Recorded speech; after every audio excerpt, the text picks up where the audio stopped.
You're listening to Desert Island Gems, an in-depth and intimate interview where we ask our guests to select meaningful gems that they would take to a desert island if they were cast away alone. We hope that their journey inspires you and helps you reflect. For more information on the show, visit the Radio Ramadan Glasgow webpage and look out for extended versions of the interviews on McMuslim.tv, the new online video channel for Scottish Muslims.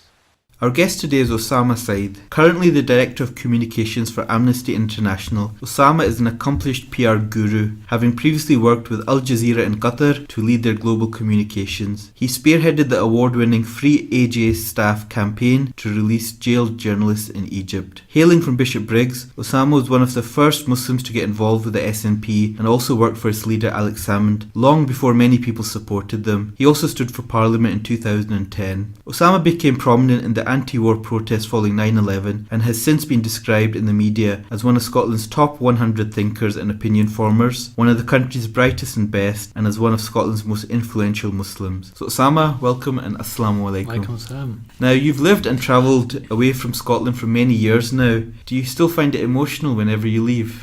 Whenever I leave Scotland? I think over the years I've got more used to it. I remember when I first left, I used to turn into a bit of a gibbering wreck each time, and there'd be this emotional parting with my mother on both sides, and I think over time both of us have got a bit more used to it, but it doesn't get any easier now. And is that all? Is apart from perhaps obviously leaving the family home, is it also about the country? Because I guess that's been a real part of your past as well. Yeah, Scotland always means so much, and before leaving, obviously I worked in Scottish politics for the SNP, and I still got high hopes of what Scotland will be in the future, the kind of nation that it needs to be, but also that the world needs it to be on the global stage. Now, we've known each other for many years, and I remember when I first heard about you getting involved with SNP, I was thinking, what's the point? What's he doing that for? Who's this tiny little fringe bunch of nutters, right? But what was it about Scottish independence that captured your heart those years ago? It was very much a conviction thing, and it was after the Iraq protests, which I was heavily involved with, as you mentioned at the beginning, and through that, I got to know Alex Salmond and indeed Nicola Sturgeon, and at that time, as you said, the party wasn't what it is today. I mean, it was very much a fringe thing. And me being a political animal, I just had this thing that I needed to be involved in politics in some sense. And both of them were very gracious with their time, and I think they were always very keen for young people to get involved. And I think that's, from what I can see, that still continues till today. They really pay a lot of attention to not just the great and the good, but people on the grassroots, and I always took a big lesson from that. But you're right, at the time, a lot of elders in the community were saying that you're wasting your time and all of this will amount to nothing, and these people are either complete losers or racists and so on, and I don't think even in my wildest dreams you had a sense that this was the right thing, but you couldn't envisage that one day this party will be in government, let alone stomping to massive electoral wins, and maybe even on the precipice of making this an independent nation. At that time in 2003, it would have seemed fanciful. And you worked as an aide to Alex Salmond, and I remember you used to drive around the whole country endlessly several times a week. What are your sort of memories of those days? It was a great experience. I mean, that was my first job out of university, and it was a little bit daunting for sure. He's a great boss. I mean, not only just a great politician and orator and media manipulator, he's a great person to learn from in that respect. But he's somebody that invests a lot into his people. If you look at the people around him, they do go on to better things because of the skills and the enablement that he gives you. Hamza Yusuf worked for him, and he's obviously well known within the Glasgow community, and then there are many others as well that owe him a great debt, and I'm very much the same. And is there a particular quality about him that stands out for you in terms of that you learned from, or that struck you as somebody who's obviously achieved a lot of success? There's so much about him, and it's one of those weird things in Scotland where we we tend not to recognise the qualities in some of our great people. And as a politician, I would say that he's unmatched in the modern age. He's got great ability to connect with people on the ground. He's a great ability on the media. He delivers a good speech, and tactically he's very astute. But the thing that shines out for me above everything is it's his loyalty to people. I mean, the investment that he put into me, I couldn't possibly repay. But that also stood in good times and bad. There's people around him, and I was the same. I went through some rough patches in my political career, and there's this feeling in politics that politicians are extremely venal and will drop even close friends at the drop of a hat is the sign of bad headlines. And he, not only was he not like that, it was the complete opposite. He was a source of great support, and I was extremely humbled to count him as a mentor. Now, you grew up in Bishopbriggs, the eldest of 3 sons. What was school life like in those early days? It was weird. I mean, Bishopbriggs is still not, you could say, a multicultural place, compared to other parts in and around the city of Glasgow. And, in my year group in primary school, I was pretty much the only Asian. And it was the 1980s, so, racism was still a thing. And, I suffered a great deal, probably until the age of 10, a lot of racist abuse. I mean, it was a daily thing. And I think it shaped a lot of my worldview. At that time, it was just a normal thing. It hurt, but I've always been a believer that what doesn't kill you definitely does make you stronger. And people obviously deal with these sort of challenges, especially at a young age, in terms of racism and bullying, etc. I mean, how did you react? Was it getting into fights and arguments? Would you retreat into yourself or just work harder? What was your sort of response to all of this? Well, man, you know me a number of years, and you'll know I'm not a very good fighter. So that wasn't my default reaction. Okay. I mean, I was always quite quiet and introspective, and I think possibly that did attract it as well. But I remember also making some arguments, which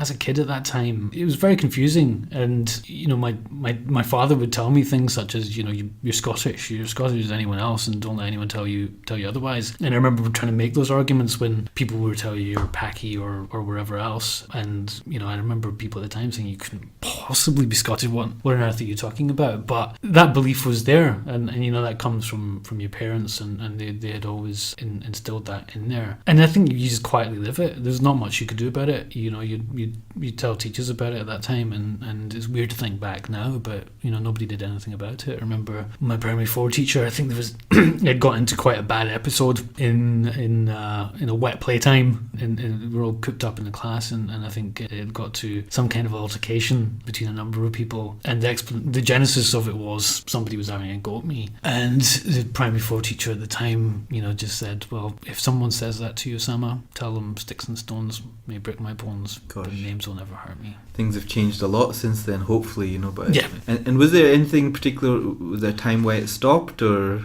did it just gradually fizzle out, or was that a time when you went to high school and it was just a new start? I think times changed. We did move to the other side of Bishopbriggs where the kids were different, and when that happened, it all stopped. Okay.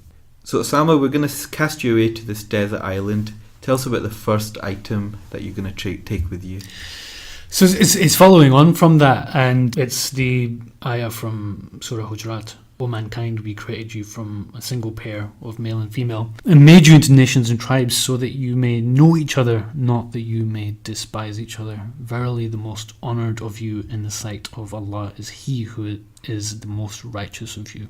Okay. And I guess it links into your experiences that you've described in terms of those early days of the racism and bullying and things. Yeah, exactly. I think that resonates very strongly, and it's still something very, very much important in the world today when you look at what's going on between all sorts of people, between Muslims and people of other faiths, between people in countries of different immigrant stock. We're at a real decision point, I think, as a global community, and this verse from the Quran, I think, has a lot of salience that yes, nations and different tribes exist, and these were purposefully created by God, and that's fine. And the reason that they were created was for no other reason other than for people to get to know each other. That's a beautiful sentiment, and one that we can all learn from. And I think as Muslims, I hope that we're playing our part in diffusing a lot of those tensions which exist around the world and making this message really resonate. And more than delivering that message, doing it. Getting out there, meeting people, understanding them, and celebrating that difference. And I mentioned you grew up with two other brothers. Was there quite a competitive environment when you were growing up in terms academically, etc., or were you all quite supportive and helped each other out? Well, my brothers, if they were here, would tell you that I was a dunce of the family. Both my younger brothers were straight A students, and the middle one was a Dux medalist. So if it was competitive, I was clearly the loser within that particular battle. And was there always quite a big emphasis on education at home? Yeah, and Dad would always stress that. That was paramount. He was a teacher himself. That was the pathway out of everything, and that those discussions about race and racism that were happening around that time. I mean, his reaction to this was that this exists, and he something that really stands out. One of the lessons that he gave me very early was that you're going to have to work twice as hard as everyone else. Just to be stationary, just to be seen on something of a level playing field, and that has always been very much paramount in my mind. And I guess that can seem very unfair to people, is that because of my culture or religion or circumstances, just to achieve the same as somebody else who's got privilege, I'm going to have to work harder. Yeah. And people still talk about that as a big issue. I mean, do you think that's something people just get up and accept and deal with it, or how should people respond? Because some people say, well, okay, we know that's what needs to happen, but that's really unfair. It is unfair. You hope that over the years, though, that gets better. And when I was talking a moment ago about global tensions, I mean, one of the things right now is that on a global level, it's better here. That acceptance of difference, although it's not without tensions and not without issues, it's better here than anywhere else. The fact is that our parents' generation came here in the 60s and 70s, and they weren't just brought here as labour. They were given the opportunity to stay, were given a passport and nationality, and their kids, our generation, was given the opportunity to fit in and be Scottish, be British, whatever that may be. And that's an amazing thing on a global level. That hasn't happened elsewhere. And when you see the likes of Marine Le Pen and others on the extreme right say that this isn't possible, that experiment that took place where you can take hundreds of thousands, if not millions of people from another culture and settle them into an alien culture as they see it, their view is that cannot work. And our position is obviously that's complete bunkum. That this can work. This is a great difference from anything that's happened in history. Usually people stuck to their own territories and their own nations, and suddenly people are mobile and not just mobile and not just working somewhere, but can become fundamentally different people than they would have if they had stayed in their so-called home countries. And do you think there's something unique about Scotland and accepting these people from different cultures and society? Even you often hear it's different than England, elsewhere, but across the world. I mean, is that just something we like to believe because we were in Scotland, or do you what is it about Scotland, if that is the case, that makes it slightly different for people that come from all walks of lives and that sense of community and society? I get asked that a fair bit at the moment. At Amnesty, we're racking our brains about, what's happening in the world today. Why is there so much tension? Why are people so angry? And when they look at Scotland, they're seeing a country where the government still upholds the idea of multiculturalism that says we want to welcome more refugees than we're currently able to take. And that's quite a unique thing, and there are not many countries in the Western world that are still doing that. And I don't think that happened by accident. I think that's something that has required political leadership over the last 15 to 20 years, about this idea of civic nationalism, that we can be proud patriots, but the entry to that club of patriots is not skin colour or religion. It's that you're here and you believe that you are Scottish. That's the only requirement, and that's actually a remarkable thing. And a combination of that, the fact that I think we have a different kind of media environment here, which is a lot more responsible, also helps. But I would like to see Scotland play a far more full frontal role globally in talking about these issues, because I think we do have an important voice globally. So tell us about your next item that you're going to take with you. So it's some hadith from the Prophet Muhammad, peace be upon him, on education. So seek knowledge from the cradle to the grave, and also seek knowledge even if it is as far as China. And why did you pick that? Because, when my father was giving lessons, and, my parents both, stressed this idea of education as a pathway that you need to work harder. But at that time, it was about working harder at school, making sure you're getting the grades, because for so many that was the pathway. And when you look at it, that was key to achieving potential. If I look at the difference between, my side of the family who were brought up here and the side of the family that didn't emigrate and stayed in Pakistan, for example, the crucial difference is not in a sense of money or genetics or anything like that. It's, we were given the chance to fulfill our potential of going to school, and flourishing to our full capacities. And what was your ambition when you were growing up, in terms of when you were growing up? What did you think you wanted to be or work as in terms of a career? I think at school I wanted to be a lawyer, and that was an early dream, and I did start a law degree, which I didn't finish, and I changed after a year or so to study politics instead. I felt that was an area that I wanted to explore. What was it about law that had initially appealed to you when you were young?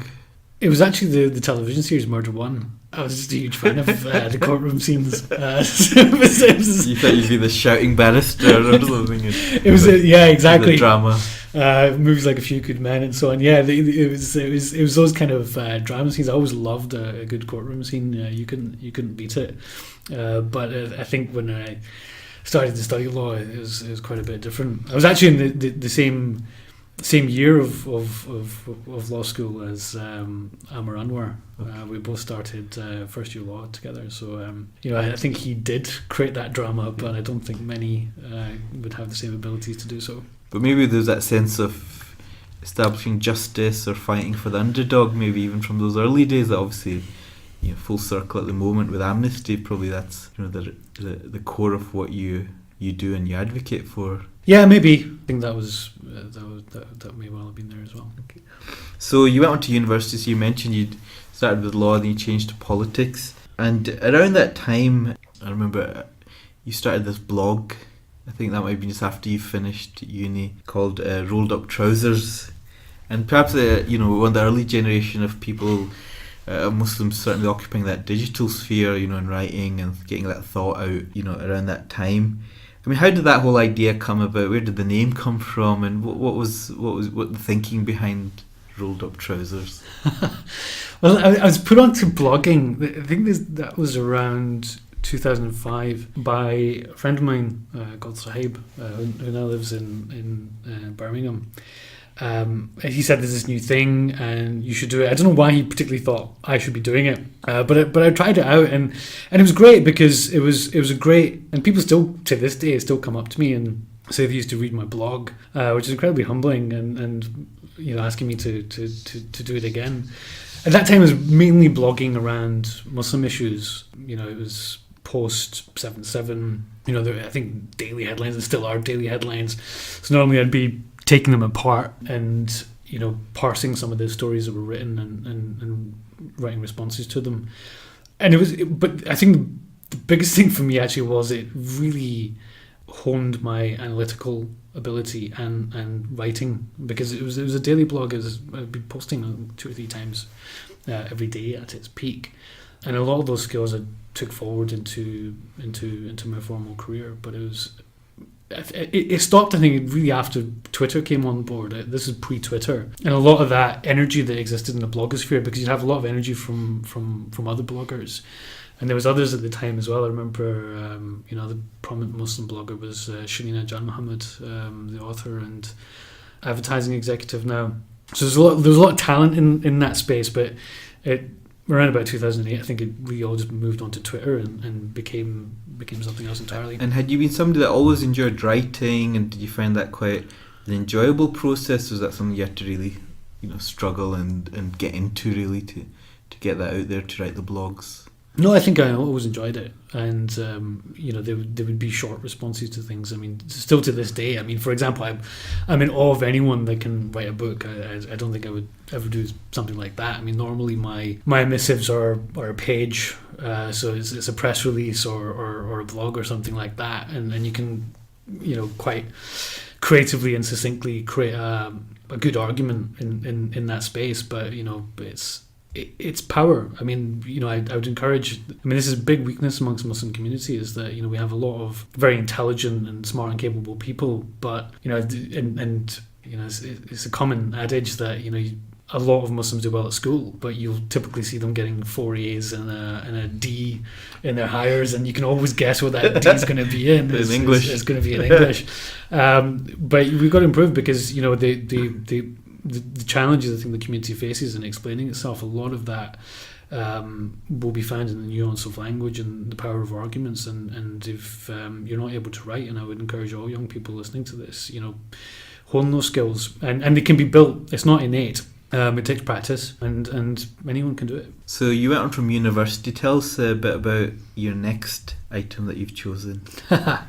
Okay, so I've chosen another hadith of the Prophet Muhammad, and he said, "O young people," so this is addressed to young people, "O young people, whoever among you can marry should marry." And you took that advice straight to heart around uni then? Tell us what happened. Yeah, so I got married at the age of 21. I just finished second year of university, and it was something that felt right. It was just a number of factors all coming together. People suggesting, my wife now, Frida.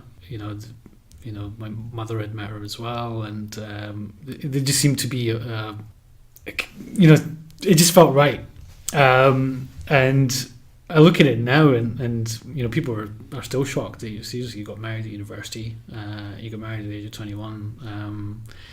I would encourage everyone to do the same, because Frida's been my partner on the journey, and we both got married essentially as kids.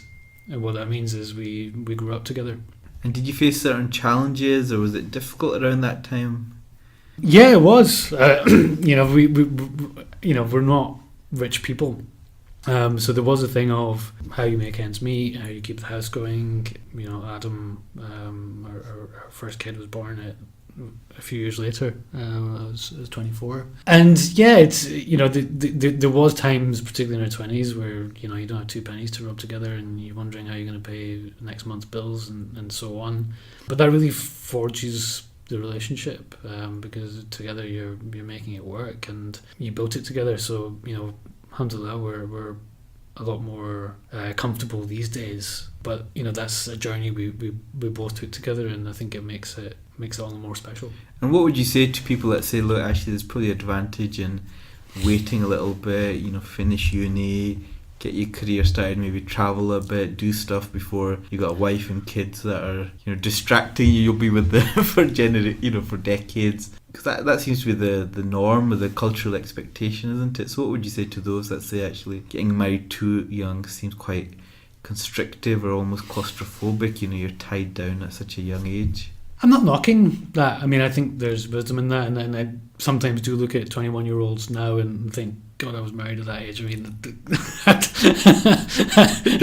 I couldn't imagine this 21-year-old doing that. So everyone's an individual.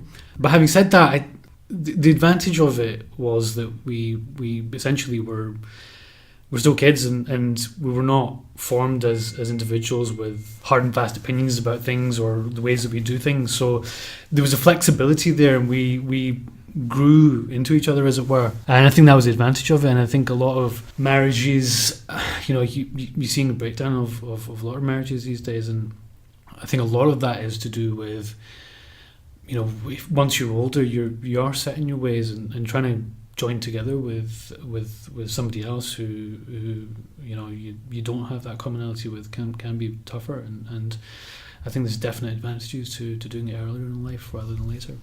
So you went on to become quite involved in the anti-war protests.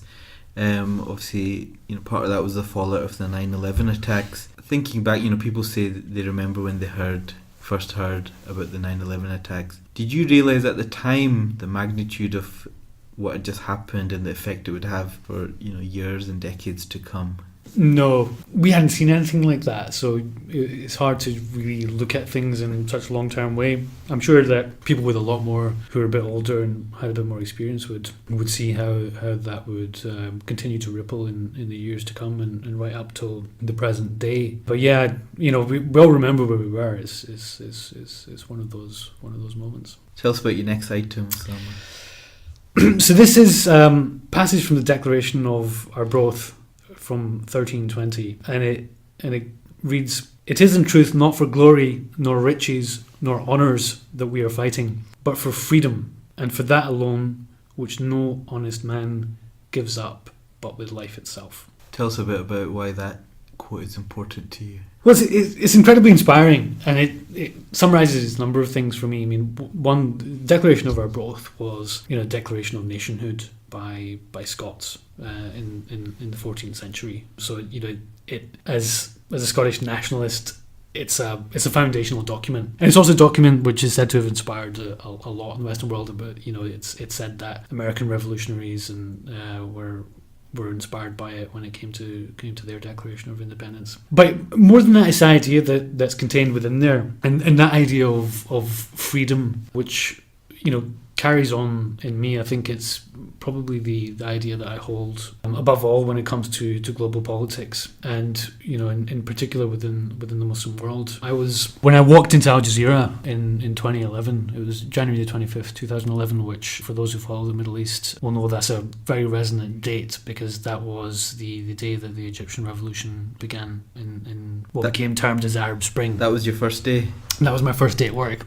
Yeah, and Al Jazeera was very much at the heart of that. The revolutionaries themselves really saw the value of what they were doing through the image of themselves on Al Jazeera's screen. In Tahrir Square, the protesters were erecting big screens, which were just essentially massive white sheets, and projecting Al Jazeera onto them so that they could see themselves, and that way they knew that they existed. So Al Jazeera was and a lot of analysts looked at the importance of not just that moment, but the years before, the 15 years before, of the role Al Jazeera played in open debate, and holding leaders to account as being the harbinger of what happened afterwards. But also for us internationally, it was a breakthrough moment. I think that's a moment where the international community, not just a kind of left-wing group of people, but everyone really recognised the value of the journalism which Al Jaz was doing, and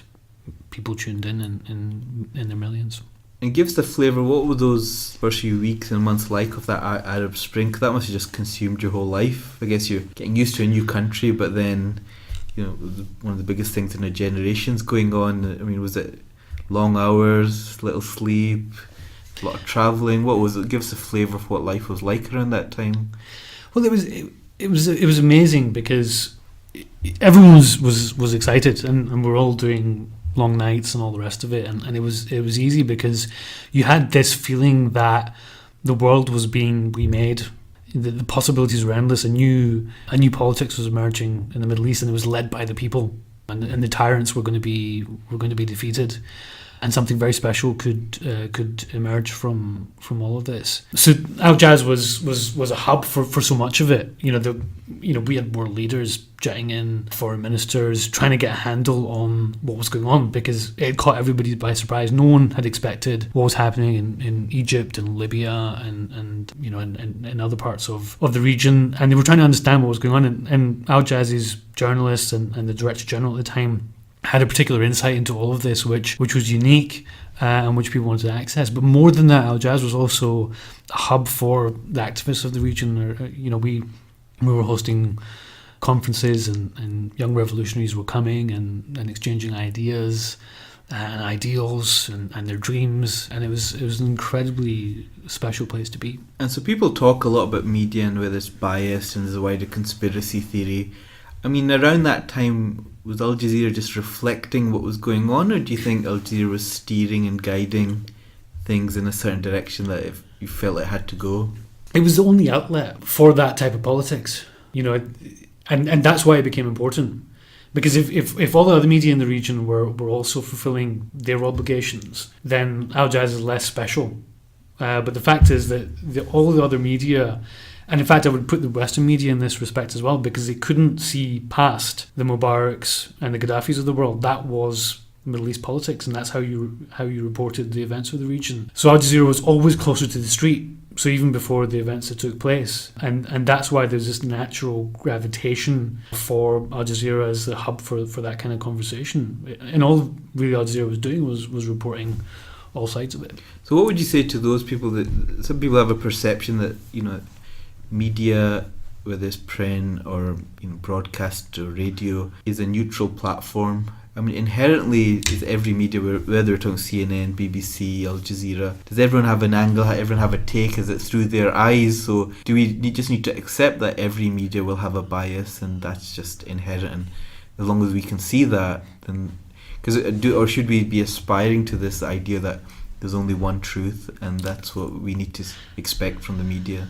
You're going to have an editorial direction. If you've got media, whether you're Radio Ramadan or Al Jazeera or the BBC, you're made up of the people that you hire and the people that are running that outlet. Al Jazeera, if you look at Al Jazeera English, it was a channel I was proud to be a part of. We had 50 nationalities in that newsroom from all over the world, and it gave us a level playing field to coverage, which I don't think other media can. Globally, we're coming near. The BBC, whatever you want to do, is almost exclusively run by British people, and that colours its coverage in a certain way. Same with CNN. And for consumers of media, the important thing is that you're getting that diversity. Consume lots of different types of media, bring in those ideas, bring in that coverage, and try and make sense of it in a way that is true to you. And what sort of world leaders and celebrities are knocking at your door? This wee boy from Bishopbriggs. So, what sort of, in terms of who was trying to get a platform on Al Jazeera? Oh gosh, all sorts. In those days, we had a great number of people coming through. Some of them were coming to come on air, and some of them weren't. We had Hillary Clinton, John McCain. Kevin Rudd, the Australian Prime Minister, was a particular favourite of mine. He was quite a character, and we actually even had Alex Salmond come through at some point as well. So it sounds like quite an exciting time. Tell us about your next item, Osama. So verily, with every difficulty there is relief. With every difficulty there is relief. So this is from the Quran. And why have you chosen that item? I was toying with a number of different verses or hadith that convey this idea that life can be difficult, and there's a way through it. There's also the idea, which is that something may be put on you that you hate, but that is good for you. And I've always found that in life. And in this particular verse that I've highlighted, it's a promise. It's not that things might get better at some point in the future. No, it's a promise that Allah's making, that verily with every difficulty there is relief. And then it's repeated, with every difficulty there is relief, just for additional emphasis. And it's something that I think we all need to remember. And are there times in your life when these particular hardships and these verses particularly resonate? And what sort of gets you through these really difficult, challenging times? Yeah, when I look back, as we spoke about earlier in the conversation, financial difficulties were definitely a moment. There was a moment as well when I was running for Parliament in the lead up to 2010, when there was a lot of headlines that were written. The press were really going for me, and there was some hairy moments. I had journalists raking through my bins and all sorts. It was pretty tough. And looking back on that now, it was really horrible at the time. Like stomach clenchingly bad. And what was it that was the most hurtful or upsetting? What aspect of it? It was the feeling that you let people down. that there were people within the party leadership who had given me a lot of support, and I think the thing that would hurt you most is that you felt that you let them down in that respect. But looking back in it, it's in many sense it was a great thing that happened. At an early age you learn the impact what your mistakes can have, and a lot of what I went through I still regard as unfair, but I fully admit I made mistakes as well, and you learn from them. And in my career since then, particularly in the field of communications, I have a very innate sense now for a good radar of what's going to get you in trouble, how you avoid it when you're in trouble, how you get out of it. And I think that was the wisdom out of all of that particular episode. And so obviously you spent a large part of your career in public relations and communications. For many people that still don't really understand what PR and communications is, I mean, what is the real key essence of PR? What this whole space and domain, what's it all about? It's about reputation and the presentation of yourself, your company or your organisation in the media and in the public realm. Like everyone has a reputation, whether you're Apple Computers or Nike or the Scottish Government, whatever that might be. The public has a perception, and what the communications industry does, what people like me do, is make sure that you are presenting your best self, and you're trying to influence the public to support whatever you're supporting, or be aware of your successes or your situation to the best of your ability. So tell us about your next item, Osama. So the next item is the title of a book, actually, but the title of the book really sums up a lot of things, and that's Start With Why, and that's from Simon Sinek. And tell us why you've chosen that. People forget this a lot. I mean, when trying to put forward an argument in the media, we can get bogged down in facts and figures and what we think are the strength of our arguments, and what starting with why, what that means is understanding that the public ultimately will want to care. Why should they care? Why does any of this matter to me? And to take big examples, I just mentioned Apple. Simon Sinek puts forward the view that Apple, for example, didn't get into the how or what of the product. They never market how many gigabytes their computers are, or the technical specifications of an iPhone or a MacBook computer. There's value that's attached to their products, which is great, and it's an idea. It's a feeling.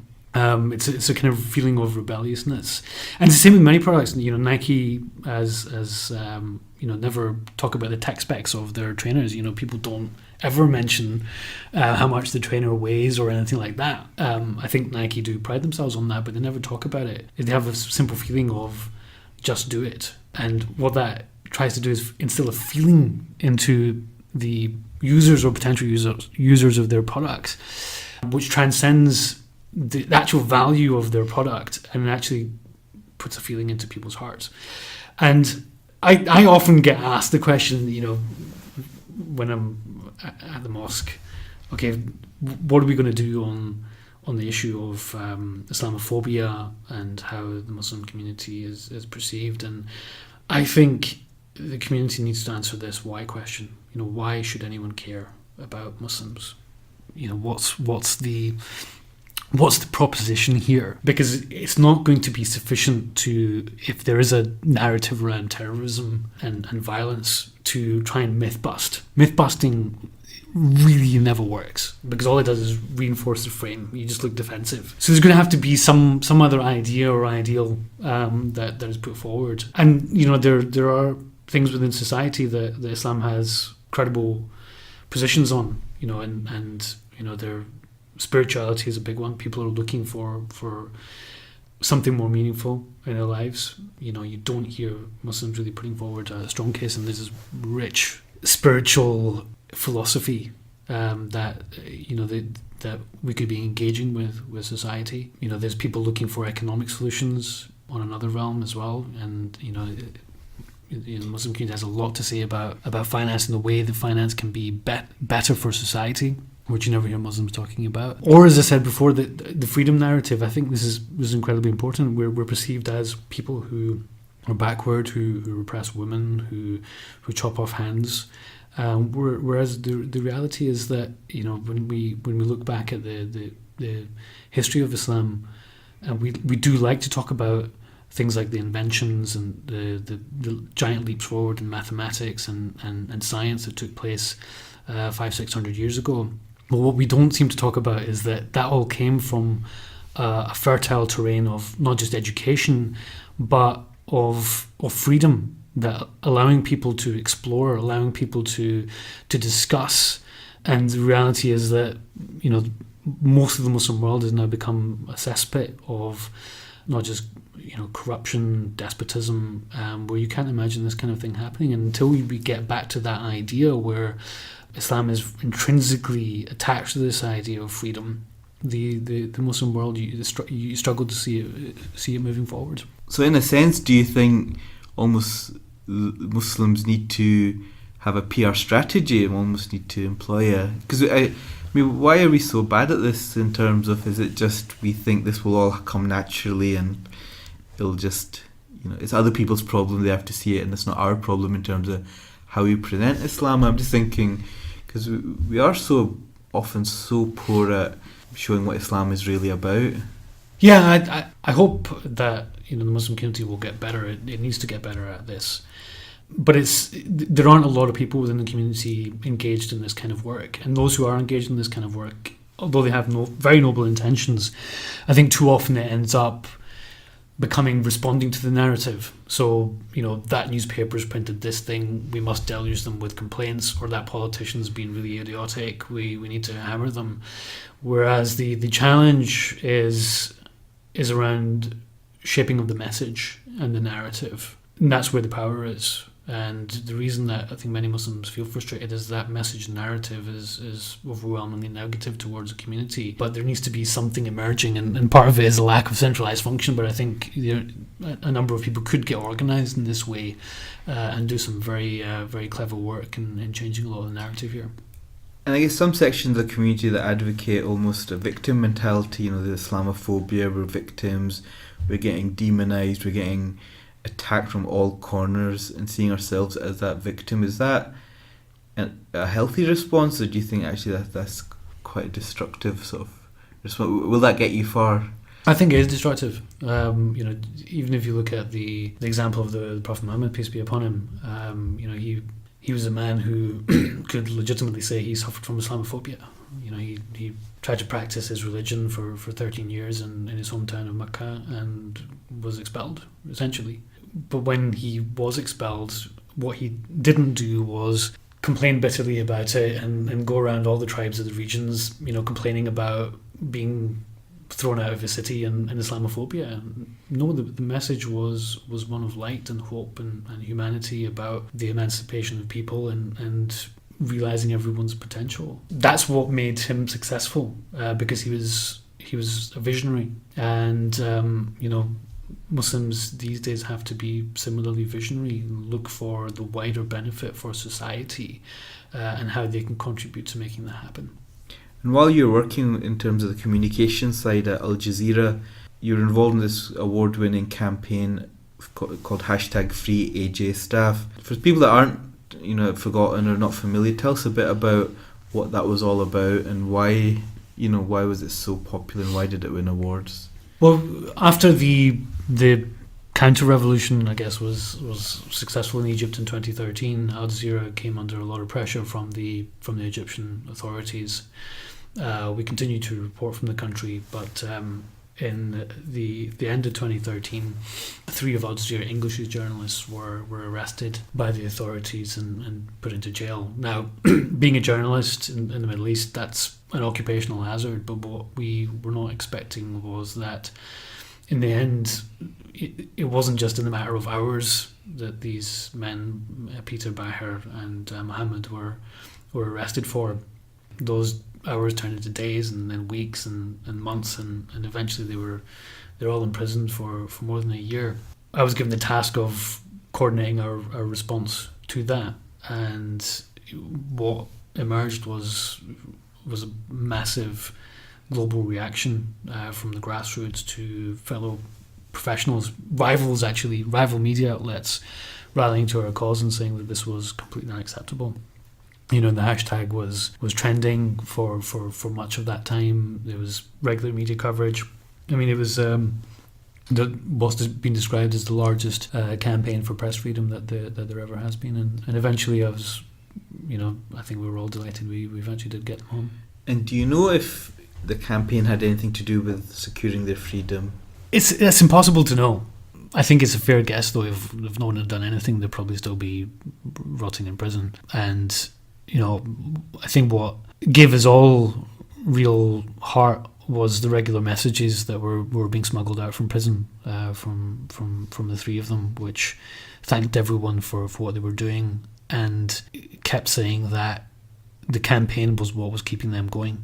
And I think that's apart from anything else, that solidarity definitely mattered.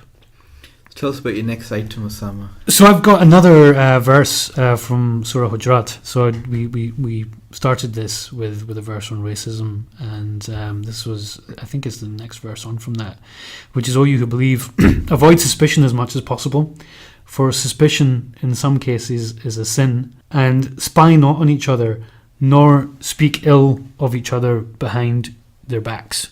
Would any of you like to eat the flesh of his dead brother?" And why have you chosen this one?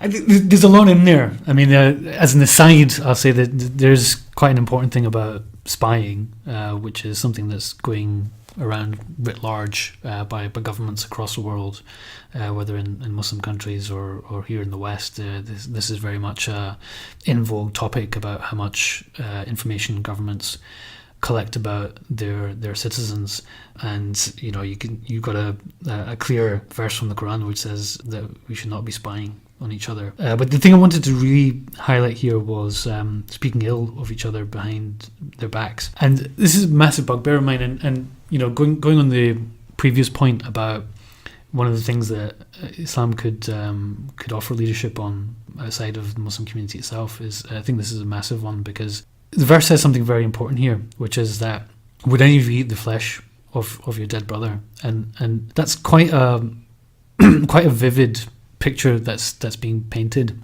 None of us could imagine tucking away on rotting flesh of somebody that we know, but that's what it's akin to. And what I often see in the workplace, for example, is people talking very badly of each other. And I've noticed that what ends up happening is that people's reputations get formed and ruined on this kind of talk. And ultimately, it removes value from all of us, because if we're all doing it to all of us, if everyone's doing it about everyone's diminished. And there's no benefit from it. And I've always found that if you have issues with people, well, do something about that. If you're seeing an area where somebody needs to improve, or that they're doing something wrong, well, the best thing for you and for them is go and sort it out. Go and speak to that person and give them advice in a wise manner, in a soft manner. And what I normally find 9 times out of 10, people take it on. And do you think that's even more, I guess, of pertinent issue now with, I guess, the whole online and digital sphere? Is so easy now to pop a comment on Twitter or Facebook. I mean, it's almost, there's no barrier between a thought that comes and you type something away within seconds. Or in the past, perhaps it was more difficult to get an audience to issues you have with people. Do you think that's a different variable nowadays as well? For anyone who's a public figure, I mean, they'll definitely chime with that. It's not even backbiting anymore. There's just, people feel fully entitled to have weird conversations about people, their families, and surmise all kinds. I mean, the most recent example was the university professor who was doing the BBC interview, and his kids came into the room, and suddenly there's widespread debate taking place about his relationship with his wife and how they look after the kids and his treatment of his own kids and so on. It was a remarkable kind of pseudo psychology that was taking place. But he's a real person with feelings, and I hope he didn't search his name and see that kind of analysis taking place. But that's exactly the kind of thing we're talking about. And you talked about people in the public eye, and over the years you've been very prominent in terms of in the public sphere. And I guess there's some people who are social animals, and they thrive in that sort of environment. There's some people who are quite introverted and quite reluctant, but circumstances put them in certain situations. I mean, how would you categorise yourself, and do you find it comfortable being out in the open and being seen and being heard? I would be categorised as an introvert. Without a doubt, I don't thrive on crowds and large groups of people. Don't feel natural in approaching people and engaging in a lot of conversation. I'm quite happy in the reactive side. If people come and speak to me, I'm quite happy to engage with that. But it's not.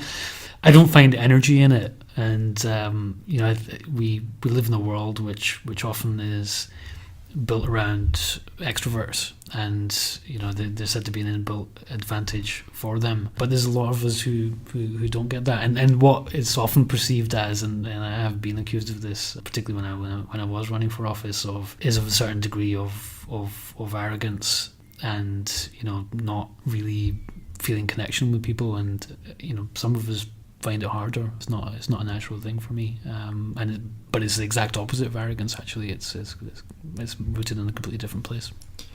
And as we come towards the end of the interview, Osama, talked a lot about work and your past. I mean, what do you do to relax in your downtime? What sort of things do you do and enjoy? How do you get away from all this constant? I'm sure when you're at work, it's constant ideas and challenges and strategizing, but when you need to get away from it all, what do you do, and how do you get some downtime? I watch movies. I do enjoy doing that, and I read. That can sometimes appear a little bit like work, because my reading list tends to be political books or political analysis, but that's what I enjoy doing. And when you're cast away to this desert island, how do you think you'll cope with being alone and the solitude? Well, the introvert in me says that's great, but of course you miss people, you miss your loved ones. I suspect I would cope with it better than most. And on this desert island, you can take a book with you. What book would you take? So I would take My Family and Other Animals by Gerald Durrell. And this one has particular history with me. It's a book that I read as a child. My father used to take me to the library. I remember it was a favourite of mine. And as my kids are getting older and don't enjoy being read to quite as much, they do their own reading now. Thank you very much. One of the memories I'll always cherish is reading to them when they were younger, and this was a favourite. I remember some of the belly laughs at this book. And for those that haven't read it, what's in a quick summary, what's it about? So it's centred around a boy, Gerald. It's semi-autobiographical, and it's about him and his single mother and his siblings. They moved from Britain to a Greek island, and it's really about his adventures on the island. A lot of them he was very horticultural and he loved animals, so the wild creatures that he was finding in his adventures with them, and obviously, as the title suggests, My Family and Other Animals, also what his family got up to as well. And finally, you can take a luxury item with you. What would you take? I take my camera. It's a Sony A7. I do enjoy taking photographs when the opportunity arises, and hopefully you're going to send me to a picturesque island, and if so, then I will enjoy taking some photographs. It's wonderful. You can have that. So Osama, thank you so much for spending a bit of time with us. Really appreciate it. May Allah subhanahu wa ta'ala put a lot of barakah in the work that you do, give you strength and the ability to do more and more, especially to benefit yourself, people that are suffering injustice, and also the Muslims and everyone else around the world. Remember us in your du'as, and we wish you all the best. Absolutely. Okay, Assalamu alaikum wa rahmatullah. Thank you for listening to Desert Island Gems. Let us know what you think of the show on the Radio Ramadan Facebook page, and keep an eye out for special versions of the show on McMuslim.tv.